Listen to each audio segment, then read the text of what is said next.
Oh, yes, yes. So, yeah, it looks like you got something stuck there, Cara. So, this is the fifth little tiny weeny interview I'm having with you, creative Cara, and we were just talking about creative processes and, we were talking about, chronological order. And, when I was listening to you, I started thinking about, what we're putting together, which is that bouncy ball idea. Bouncy ball we're putting together. Cara, can you tell us a little bit about that? Sure. Well, once again, it's that if you look back through our last interviews, you'll see that there's often one little thought and it becomes something else when you share it with others. Once upon a time, I saw a beautiful picture on Facebook, actually, and it was of Jesus. And Jesus was asking a little girl for her little old teddy bear. And she didn't want to give it to Jesus. But she didn't know he had a big teddy bear behind his back. Oh. Now I've given away the plot of the story.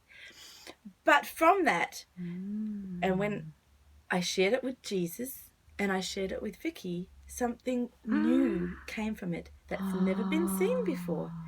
And that is what we are going to unveil.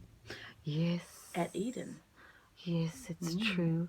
When I was just listening to you then and thinking about bouncy ball and,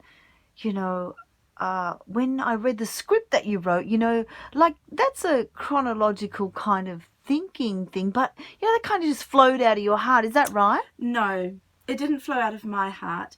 Well, I suppose it might have, because my heart, Vicky, was for you when I wrote that. I asked God, I said, God, I want to help Vicky to move forward in life. And I felt that he wanted me to write a script. I've never written a script before. I don't think I've ever written a script before.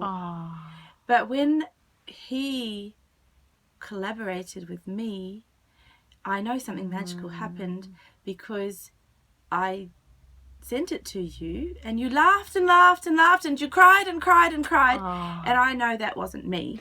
That was the Holy Spirit. It was. And creative Cara, that was so lovely that you did that for me. You're welcome, Vicky. I love you. And I received that love. And when I read that little script, when I was laughing and crying all at the same time, I realized that you and I had the same heart. And because you were thinking of me, and now I how could you write something that touched me so deeply? It comes from when we become selfless. And Einstein said once, when the world we live in no longer fulfills our dreams and hopes, we enter the realm of art and science.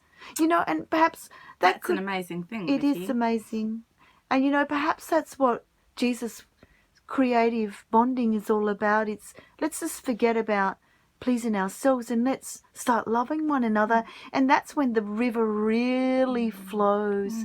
So it goes wide and we can all get in. We can all get in because you and I know that everybody fits. Why? Because there's no end to this river, and especially the creative process, collaborative bonding river. Can I tell you one thing? Yes. Once upon a time, a person told me that it's like a brook. And you can drink and drink and drink, and you can never run out of water to drink. Wow. Yes. Cara. That's the book of love, by the way, people. That's the book of love. Oh, Cara, I'm coming to read that book. When's that on? Let me know. Perhaps you can let us know when that creative bonding book of love, we can read it all together. Very soon? Yes. Okay, all right. Looking forward to hearing about it. Bye, Cara. Bye.